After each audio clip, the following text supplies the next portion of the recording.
आता है वही थक कर आता है। शायद घर में तो थकावट होती ही नहीं है।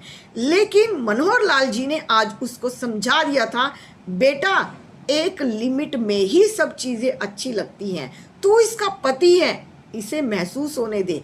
तू तो सास से भी ज़्यादा ऊपर बढ़कर चढ़कर इसको टॉर्चर करता है जैसे लगता है। नहीं, अब मैं ऐसा नहीं होने दूंगा।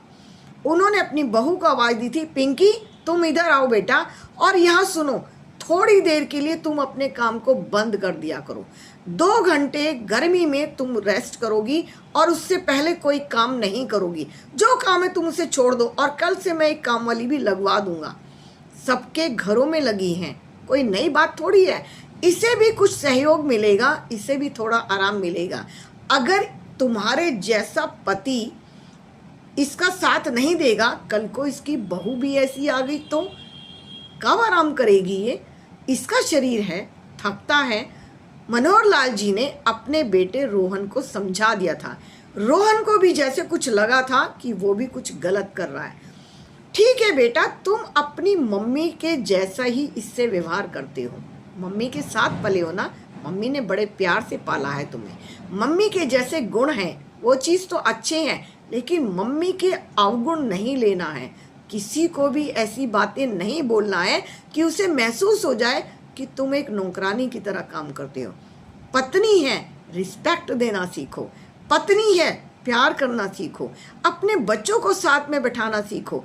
1 घंटा अपनी पत्नी को और अपने बच्चों के साथ खेलो तो सही, लगे तो सही कि कैसे परिवार में एक साथ खेलते हैं। पता है पहले क्या होता था? लूडो और कैरम बोर्ड पति पत्नी और बच्चे परिवार की तरह खेलते थे।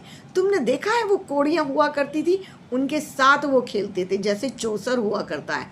पति पत्नी और बच्चे शाम के टाइम उस गेम को खेलते थे और एंजॉय करते थे। परिवार एक साथ बैठता था। अब तो लगता है खाना खाने के लिए भी सबको अपने रूम में ही चाहिए।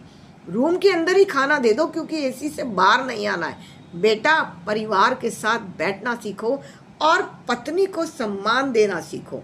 पत्नी की सास बनना बिल्कुल मत सीखो। मनोहर लाल जी ने अपने बेटे रोहन को समझा दिया था और रोहन की समझ में भी आ गया था कि वो कहीं ना कहीं छोटी सी गलती कर रहा है। रोहन समझ चुका था कि उसके पापा उसे क्या समझा रहे हैं।